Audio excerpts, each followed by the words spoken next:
मैं डॉक्टर विश्व प्रकाश सिंह, अध्यापक महाराणा प्रताप इंटर कॉलेज गोरखपुर। प्रिय छात्रों, हम लोग आज सामाजिक विज्ञान विषय में इतिहास के अध्याय भूमंडलीकृत विश्व का बनना के बारे में पढ़ेंगे।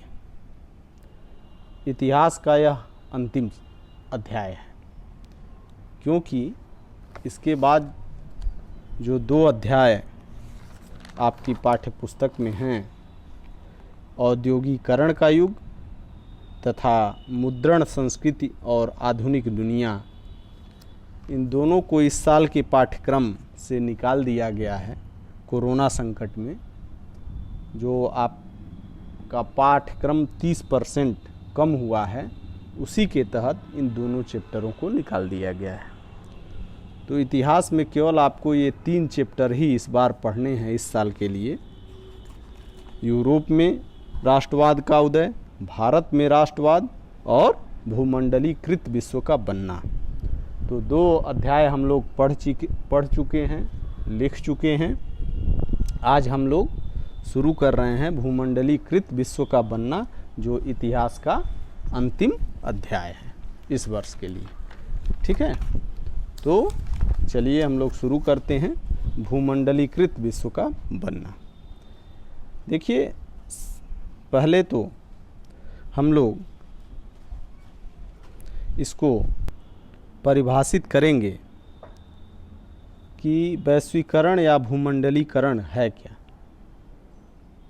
तो विश्व को आर्थिक रूप से एकीकृत करने की प्रक्रिया वैश्वीकरण या भूमंडलीकरण कहलाती है। अब इसको हम लोग समझें, जैसे प्राचीन काल से ही यात्री, व्यापारी, पुजारी और लोग विभिन्न उद्देश्यों, जैसे कोई ज्ञान अर्जन के लिए जाता था, कोई किसी अवसर प्राप्ति के लिए, कुछ आध्यात्मिक शांति प्राप्त करने के लिए तथा कुछ उदासीन जीवन से बचने के लिए लोग एक देश से दूसरे देशों में जाया करते थे। और वे अपनी यात्राओं के दौरान ये सभी लोग विभिन्न प्रकार की वस्तुएं, धन, स्वदेश के मूल्य एवं मान्यताएं, अपनी दक्षता अथवा कौशल, विचार एवं आविष्कारों को अपने साथ लेकर चलते थे।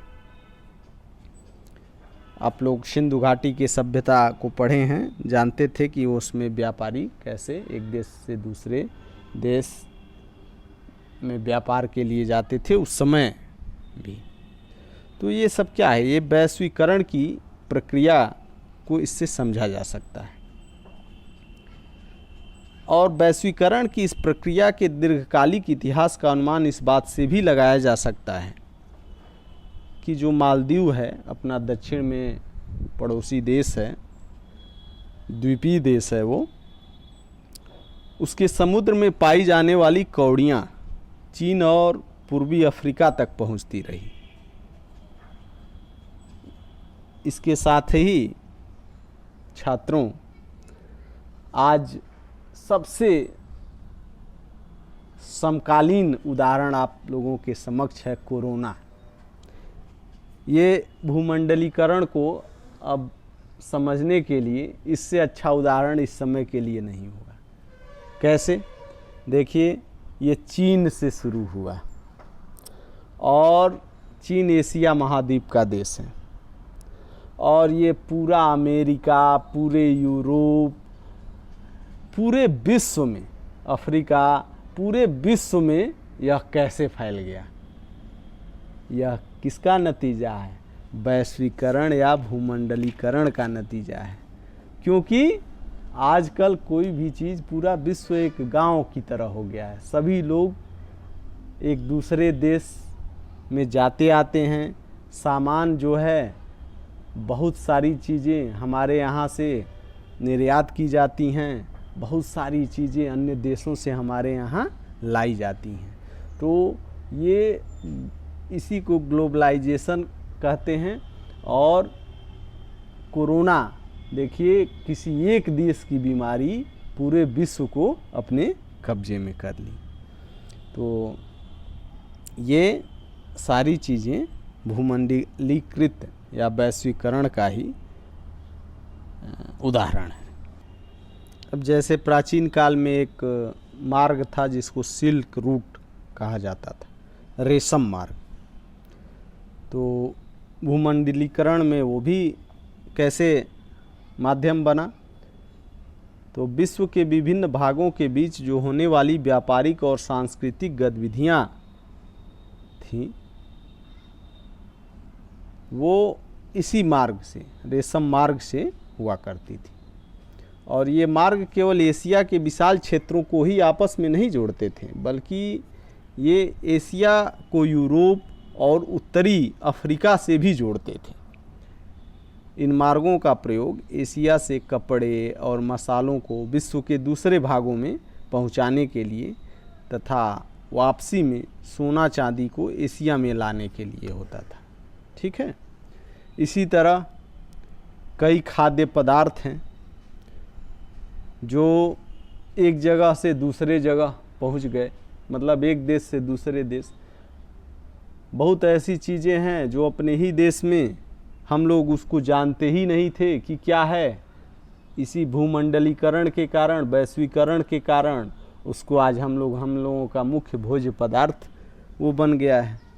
अब आपको बताएं कि आज से लगभग 500 वर्ष पहले हमारे पूर्वजों के पास अनेक ऐसे खाद्य पदार्थ जैसे आलू हुआ, सोया हुआ, मूंगफली हुआ, मक्का हुआ, टमाटर हुआ, शकरकंद हुआ, ये हम लोग जानते तक नहीं थे। यूरोप और एशिया के देशों में ये खाद्य पदार्थ तब पहुँचे जब क्रिस्टोफर कोलंबस, जिसने अमेरिका की खोज की थी, भूलवश कुछ अज्ञात महाद्वीपों में पहुंच गया जो बाद में अमेरिका के नाम से जाने गए। तो ऐसे करके हमारे पास बहुत ऐसे खाद्य पदार्थ उपलब्ध हैं जो खाद्य पदार्थ अमेरिका के मूल निवासियों से आए हैं। ठीक है। तो ये आप लोग इन उदाहरणों से समझ गए होंगे कि वैश्वीकरण या भूमंडलीकरण क्या है। पूरे अगर विश्व में कहीं भी संकट उत्पन्न होगा किसी भी देश में, तो यह मत समझिए आपकी उसी देश का वह संकट है, वो पूरे विश्व को प्रभावित करेगा। ये जैसे सभी लोग एक दूसरे से जुड़े हुए हैं, तो इसी को भूमंडलीकरण या वैश्वीकरण कहते हैं। इसको हम लोग और अच्छे तरीके से इसके प्रश्नों को हल करेंगे और उसके साथ साथ उसको समझते चलेंगे। आज के लिए इतना ही। धन्यवाद।